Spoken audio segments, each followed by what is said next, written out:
Oke, harus semuanya balik lagi di channel YouTube gue, Giovanni Tobi. Dan sekarang nih lagi ada NMAX 2020. Langsung aja kita review. By the way, gue belum pernah review motor ini dari awal peluncurannya sampai sekarang. Padahal sering ketemu dan juga pernah pakai juga waktu itu buat ngangkut ban mobil. Terus ini warna hitam Dove. Ini yang pernah gue pakai juga. Warnanya kayak gini sih. Tapi bukan ini motornya. Dari looksnya ini menurut gue jauh banget lebih bagus daripada yang sebelumnya. Langsung aja kita bahas mulai dari depan. Oke guys, jadi kita bahas dari bagian depan.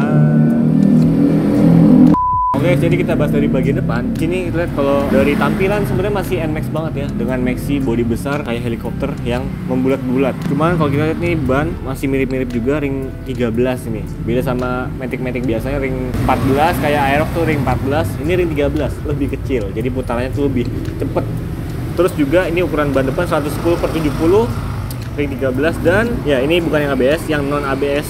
Dan ini piringannya ada sensor speedometer di sini. Dia menggunakan kaliper satu piston dengan kaliper polos. Ini ciri khas Yamaha dari tahun kapan nih pakai yang kayak gini nih? Dari Mio J, Mio GT itu kalipernya sama semua, polos dan warna hitam dan juga tidak ada mereknya. Terus untuk suspensi sendiri dia pakai teleskopik biasa. Travelnya mirip-mirip sama si Aerox, cuman lebih terhindar dari bottoming ya, dia lebih panjang sedikit. Terus untuk bagian lampu ini beda dari yang sebelumnya. Untuk bagian sen ini makin ke bawah banget. Tadinya kan ada di sini di sudut ini ya, terus dibikin ke bawah lagi. Beda sama kompetitornya Honda. Kalau Honda kan selalu bikin sen tuh di atas, lebih gampang terlihat, visibilitasnya oke dan juga pakai LED. Kalau Yamaha bikin sennya tuh di bawah-bawah kayak MX, terus ada Aerox juga di bawah. Aerox sekarang juga di bawah juga. MX yang lama juga di bawah gitu kan. Pokoknya beberapa motor Yamaha sennya tuh di bawah.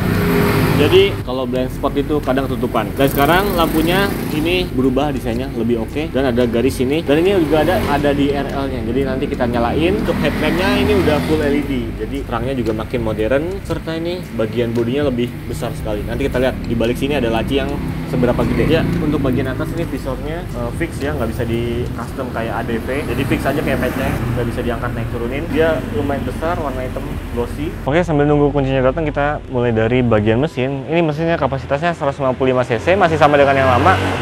Cuman yang ini sekarang plug and play katanya sih sama R15 V3. Jadi mesinnya mesin R15 yang di tuning sedikit untuk masuk ke sini. Untuk tenaganya sendiri torsinya di 13,9 Nm dengan tenaga 11,3 kW. Kalau di horsepowerin sekitar 14-15 lah ya. Horsepowernya nggak jauh beda sama Aerox Old, Aerox New. Dan ini bobotnya 130 kg. Jadi kalau dibandingin sama yang lama itu nggak beda jauh. Yang lama itu 132 kg yang ABS kalau nggak salah. Kalau yang ini non ABS 130 kg. Jadi beratnya benar-benar mirip. Terus untuk desainnya yang sedemikian rupa, ini mesinnya sih kalau dibuat top speed nggak sekenceng yang dipikirkan gitu ya. Untuk 155 cc dan juga top speed itu di angka 120 km per jam. Jadi nggak terlalu sekencang itu. Tapi dari desainnya ini motor dibentuk untuk memenuhi kenyamanan yang luar biasa. Jadi dari bagian desain ini biasa selonjoran, kursinya juga empuk dan lebar. Serta ini untuk konsumsi bahan bakar memang nggak jauh sama yang lama, masih di angka 39 km per liter sampai seirit-iritnya sih 48 sampai 50 km per liter kalau benar-benar irit. Dan ini tipe yang non keyless dan non ABS, jadi yang standar.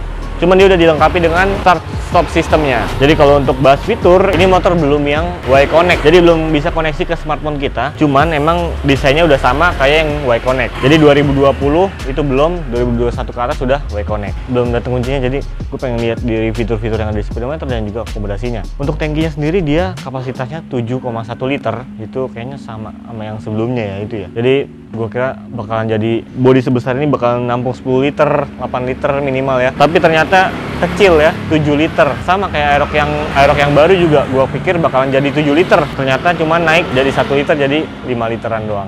Kayak bikin bodi sebesar ini cuman tangkinya belum bisa sebanyak itu. Oke, untuk desain ini mumpung nunggu kuncinya lagi, dari samping ini jauh lebih besar dibandingkan yang lama dan ini tersedia penyimpanan yang lumayan dalam nih. Terus ada power outletnya juga, cuman yang di bagian power outlet ini, dia tidak ada tutupnya nih. Kalau kalian lihat sini, ini masih terbuka. Jadi kalau hujan itu kadang air bisa masuk ke lacinya Cuman kalau untuk soketnya sendiri ditutupin pakai lapisan karet. Oke, kita bahas dari bagian belakang nih. Kalau lihat dari belakang, shock breaker udah pakai tabung dan tidak ada settingan preload dan springnya standar. Terus dia CVT-nya jadi lebih besar karena beda dari yang lama. Ini kapasitas mesinnya, tenaganya lebih naik sedikit daripada yang lama. Spakbornya ada mata kucingnya. Ini beda banget dari motor-motor baru yang lainnya. Dia sendiri nih kayaknya yang pakai mata kucing yang paling beda. Terus udah gitu spakbornya dibuat lebih niat dibandingkan yang lama. Jadi ada garis-garis desain dan juga di sini ada reflektornya lagi. Bannya sekarang 130/70 ring 13 dan ring 13 ini membuat ground clearance-nya makin rendah. Terus juga kalau buat cornering ini ring 13/70 ini kurang enak ya buat cornering karena bentuknya lebar dan pendek. Jadi kalau ban kayak gini biasanya enaknya buat jalan jauh, buat santai atau cruising di jalanan yang bener-bener landai, enak banget. Oke, mungkin kayak gitu aja dari belakang. Terus lampunya di sini kita lihat sennya nih. Kalau kita ke tengah sedikit ya, nah ini lampunya jadi lebih besar dan lebih mewah dibandingkan yang lama. Itu kelihatan banget perbedaannya. Ini lebih lebar, lebih kelihatan maxi atau moge look dibandingkan yang lama. Terus di pengeremannya dia udah pakai LED yang dimana kalau LED-nya di rem itu lampunya cuma nambah terang aja. Beda sama kompetitor, lebih bagus. Dan ini menurut gua beberapa orang banyak yang protes sama desain lampunya karena katanya kurang mewah, kurang bagus atau kurang gimana lah ya. Jadi customnya udah banyak banget untuk lampu NMAX 2020 ini. Untuk sennya sendiri masih bohlam biasa. Lagi-lagi ciri khas Yamaha, kenapa nggak niat untuk bikin sen itu jadi LED semua gitu ya. Dari NMAX, Aerox, terus ada MS King gitu-gitu. R15 sennya masih bohlam biasa. Bingung aja gitu, kenapa nggak sekalian dibikin LED? Mungkin untuk memangkas budget. Oke, kita lanjut ke bagian berikutnya. Oke guys, jadi sekarang gua kasih lihat di bagian instrumen. Di sebelah kiri kita lihat nih, sebelah kiri sini nih ada tombol high beam, low beam, sen di tengah dan juga klakson. Ini debu apa sih? Sennya ini unik ya, untuk tombol-tombolnya clicky dan enak untuk diklik juga. Ini juga high beam, low beamnya gede, jadi kalau ngepas beam tuh cepet gitu, bisa jadi pas beam. Dan tombol menunya ada di atas ini nih, kalian balik nih, di sini ada tombol menu sama kayak All-New Aerox 155 juga. Jadi kalau kita operasikan tinggal mencet dari sini, nggak perlu ke tengah-tengah karena ini kan dari stang ke ini kan jauh ya, jadi nggak perlu terdistract oleh tombol. Dan kalau kita nyalakan di speedometernya, nah tampilannya masih monokrom biasa dengan ini fitur yang menurut gue sih cukup lengkap karena kalau kita lihat di sini mulai dari odometer dulu. Nih, odometernya 3.109 km. Di bawahnya ada full consumption eco dari real time. Jadi kilometer per liter. Kalau kita klik ada trip 1 dengan full eco-nya 31 km per liter dan trip 2-nya 0 sama tegangan aki atau baterai. Dan di sini ada oil trip. Jadi ini harusnya udah ganti oli, ini 2000 km ganti oli. Dan V-belt itu setiap 5.000, kadang ada yang 25.000 baru ganti V-belt. Ini baru 3.000, masih rendah. Dan kembali ke odometer. Terus kalau ditekan lama ini buat ngereset sama ganti. Kayaknya sih ini ada, oh nggak bisa diganti. Kalau di Aerox bisa diganti liter per 100, tapi nggak begitu penting sih. Dari sini ada suhu udara sama ada bensin. Nah, RPM-nya nggak ada dan VVA-nya itu kalau nggak salah ada di nih yang kecil sini di bawah tangki bensin itu ada indikator VVA setiap di 6000 RPM. Tapi karena nggak ada RPM-nya ya kira-kira nanti dia bakal nyala sendiri. Terus di sini ada jam digital, speedometernya besar dan juga yang ini belum ada kayak apa namanya Y Connect. Jadi nggak ada app, baterai dan segala macamnya. Jadi masih polos. Ini sayanya terpisah nih kiri kanan nih. Dan ini juga terpisah, high beam-nya ada di atas. Cek engine dan juga ini ada start stop system indikator di atas juga. Oke, kita lanjut ke sebelah kanan sini. Sebelum ya, di sebelah kanan ada start stop systemnya, ada hazard. Nah, jadi lebih bagus nih, lebih kelihatan moge look, ada hazard dan starternya. Tombolnya di sini kecil, unyu-unyu dan sudah pakai smart motor generator. Bukan kayak NMAX yang lama yang kalau di starter kasar. Oke, kita lanjut ke bagian akomodasi. Oke, bagian di akomodasi dari Yamaha NMAX ini menurut gua lumayan oke banget nih, karena walaupun bagasinya lebih kecil dari Aerox, ini 23 literan. Yang Aerox 25, tapi di bagian kompartemen depan ini lebih besar dan lebih banyak. Contoh di sini kita lihat nih, dalam banget, dan ini kalau nyimpen botol 800 ml atau bahkan 1 liter dia bisa masuk dengan baik. Serta ada soket lighternya yang dimana kita bisa ngecas smartphone. Emang nggak langsung yang USB ya, karena menurut gue soket lighter ini lebih fleksibel karena kalau buat pompa ban atau listrik yang pakai lekter ini bisa. Kalau USB nggak bisa di custom lagi, harus pakai USB doang. Dan ini tidak ada tutupnya, jadi kalau hujan ya masuk ke bawah, tapi ada bolongannya, jadi air bisa langsung turun.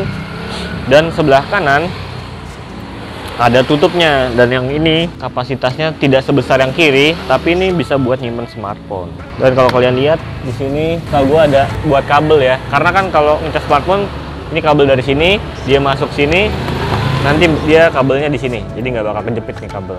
Dan smartphone-nya lebih aman karena tidak kehujanan. Ya, terus di bagian sini sedikit ada buat bensin. Ini beda dari yang versi sebelumnya. Versi sebelumnya harus cabut kunci untuk nyolok si tangki bensinnya. Kalau sekarang nggak, pakai cover kayak gini, sama kayak PCX, sama kayak Aerox. Dan ini build quality-nya makin bagus dan rapet ya. Oke, kita lihat dari bagasinya. Di sini sudah ada penjaganya atau hidroliknya.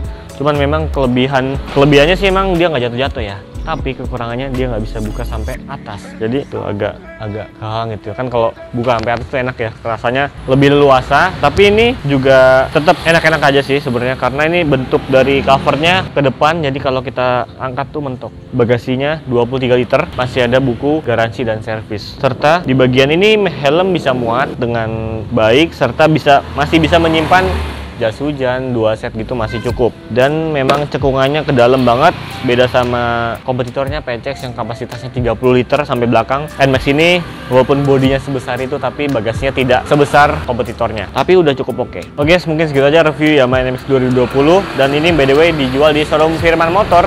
Kalau kalian mau langsung lihat unitnya ada di sini, alamatnya deskripsi di bawah. Dan ini plat Jakarta Timur, pajak sampai 5 tahun ke depan, 3 tahun ke depan.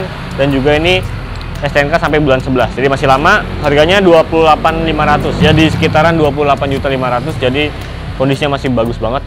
Dan tadi kita lihat udah ada buku garansi dan juga panduannya masih ada. Oke, kita ketemu lagi di review-review berikutnya. Langsung aja request di kolom komentar review motor apa lagi. Vega Force nanti kita review juga kalau dapat ya. Jangan lupa juga lihat stok update harga di Firman Motor di channel gua. Oke, thank you for watching, peace out nih.